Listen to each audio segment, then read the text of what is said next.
So with 2 rounds of the World Cup gone, admittedly not everyone's played twice, but with 2 official rounds gone, how do all the pools stand and what do they look like going forward? Let's get into it with Pool A. France, of course, with 2 wins from 2. New Zealand with 1 win on 5 points and Italy on 1 win as well on 5 points on fairly similar points difference at the moment. Then on 0 points we have Uruguay and Namibia, although Uruguay do look a fair bit better than Namibia. Obviously a really good win to start with for France, New Zealand disappointing, then Italy absolutely hammered Namibia, France just about got it done against Uruguay, a much changed France team there, and then New Zealand responded with a massive win of their own, even bigger than Italy's, over Namibia. Looking forward, Uruguay, Namibia, this is a big one actually. Sure, they're not going to qualify, but from what we've seen, Uruguay are the better side, but they're going to want to prove it there, so that's going to be a good game I think. And New Zealand, Italy, I think that's the other fairly big game. Italy, sure, they're massive underdogs, but it is the big game left in the pool. It's the last shot, I think, of Italy. Assuming New Zealand do get the job done, then Pool A seems destined to be France as winners, New Zealand as second, but Italy are going to have a good crack at New Zealand there, so they're going to have to focus, will the All Blacks. On to Pool B. We've got Ireland there with 2 wins out of 2 on 10 points. South Africa also with 2 wins out of 2 on 9, but of course that extra bonus point for Ireland means they top the group for now. Scotland 1 game yet to win, Tonga 1 game yet to win, and then Romania 2 games yet to win. So the game's gone so far. Ireland absolutely annihilated Romania. That was a good performance. Then a dominant performance from South Africa, who weren't actually at their best, but still only limited Scotland to 3 points. Ireland looking even better against Tonga, 59-16. Then South Africa absolutely destroyed Romania, 76-0. So what games have we got to enjoy next? Well, a lot of games. Next, we've got South Africa versus Ireland on Saturday the 23rd. Simply a gigantic game. 2 of the best sides in the world. A win for South Africa, and they're almost certainly Pool B winners, setting up a mouth-watering quarter-final, looking like it's against the bitter rivals New Zealand.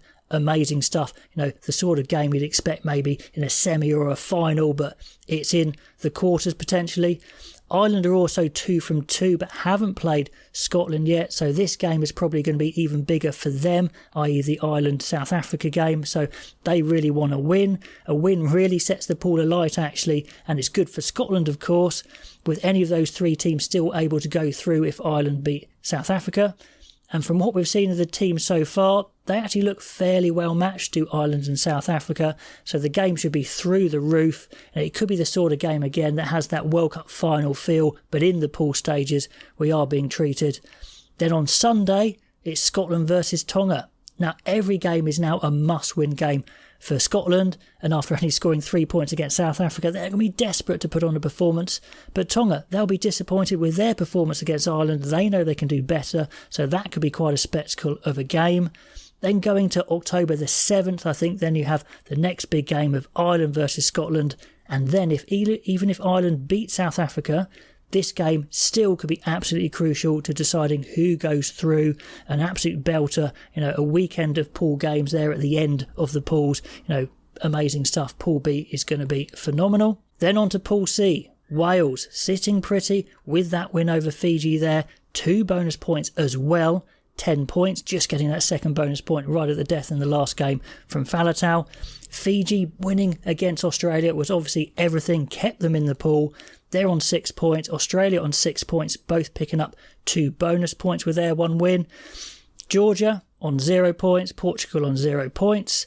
Australia obviously started with a fairly handy win against Georgia. Then that absolute barnstorming game where Fiji came roaring back but not enough, and Wales got it done 32-26. Then Wales with a decent enough showing against Portugal, but Portugal looking really good actually, so that's good signs for them. Then that game we've just had where Fiji hold on to beat Australia. Really exciting stuff there. So next big games to watch out for. Well, I think Georgia-Portugal is a massive game. Just loving Pool C. Even though Georgia will be favourites, we've seen Portugal have an amazing backline. If they can compete up front, that could be a big one. Maybe they could take a scalp. Georgia won't want that to happen. So plenty for pride being played there. Then on Sunday, here it is. Wales-Australia. Oh yes, here we go. Wales obviously beating Fiji, then Fiji beating Australia has set it up perfectly. If Wales win, they probably top the pool, and that is great news because no disrespect to anyone else, but they will probably face the weakest of the quarterfinal opponents, maybe Argentina, Japan or Samoa. If Australia win that game, then it's calculators out for the rest of the pool and everyone is desperately chasing bonus points, points difference. It's going to be absolutely crazy. Going into this game, Wales probably the most confident. Australia still have some injuries. Worries around Carter Gordon. Is he good enough? Are they going to put Ben Donaldson into 10? I think that's a strong possibility. But yeah, if Wales win, then Australia, they're probably done. So probably more on the line for the Wallabies. Then on to Pool D, England's pool. They're 2 from 2, 9 points, 1 bonus point. Samoa, 1 win, 1 bonus point, 5. Japan the same, 5. Argentina with 1 game on nothing and Chile 2 games on nothing. What have we had so far? Well, of course, we had England overcoming Argentina. England with a man down for a lot of that game. Argentina with one of their worst performances for ages. Japan overcoming Chile very easily. Samoa doing the same. Then England overcoming Japan this weekend.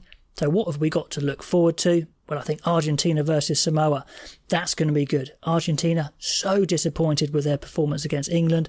A very proud rugby nation with a big history. I expect a huge emotional response from them. And Samoa have got loads of try-scoring firepower. They're going to be confident they can win that game as well. So that could be a cracker. Then I think the next one to watch is Japan versus Samoa. Similar things, could be quite close. Assuming England are going to be one of the qualifiers, there's only 1 spot up for grabs. Japan aren't the greatest. Samoa maybe even slight favourites. I don't know. So that's a good one to watch. Very finely balanced in this pool. Then finally, I think we've got England versus Samoa and Japan versus Argentina. England-Samoa, another big game for England.